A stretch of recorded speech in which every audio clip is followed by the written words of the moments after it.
ठाण्यातील काशीनाथ घाणेकर नाट्यगृहातील बाल्कनीचं पीओपी खाली पडले आणि रात्री 11:15च्या सुमारास ही घटना घडली आणि कार्यक्रम नुकताच संपल्यानं कोणालाही इजा झालेली नाही। अवघ्या 4 वर्षांपूर्वीच हे नाट्यगृह सुरू झालं होतं। स्लॅब पडला मात्र कोणालाही इजा झाली नाही। रात्रीच्या सुमारास ही घटना घडली आहे। नुकताच कार्यक्रम संपल्यामुळे कोणालाही इजा झाली नसल्याचं समजतंय आणि या संदर्भात आपण अधिक माहिती घेऊया आमचे प्रतिनिधी कपिल राऊत यांच्याकडून।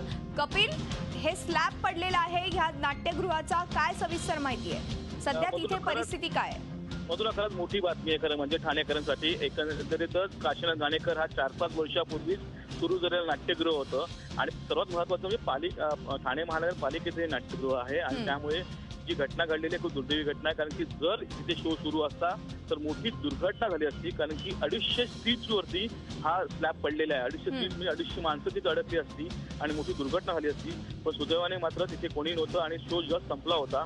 एकंदरीतच ह्या पूर्ण प्रकरणाची चौकशी होण्याची मागणी आता सर्व ठाणेकर करत आहेत, कारण की फक्त 4 ते 5 वर्ष झाली या पूर्ण कन्स्ट्रक्शनला आणि त्यामध्ये अशी दुर्घटना, त्यात ठाणे महानगरपालिकेचं हे मालकीचं नाट्यगृह आहे आणि असं असून सुद्धा असं का घडलं हाच प्रश्न आता प्रत्येक ठाणेकर विचारत आहे। बरोबर, धन्यवाद कपिल या संपूर्ण माहितीबद्दल।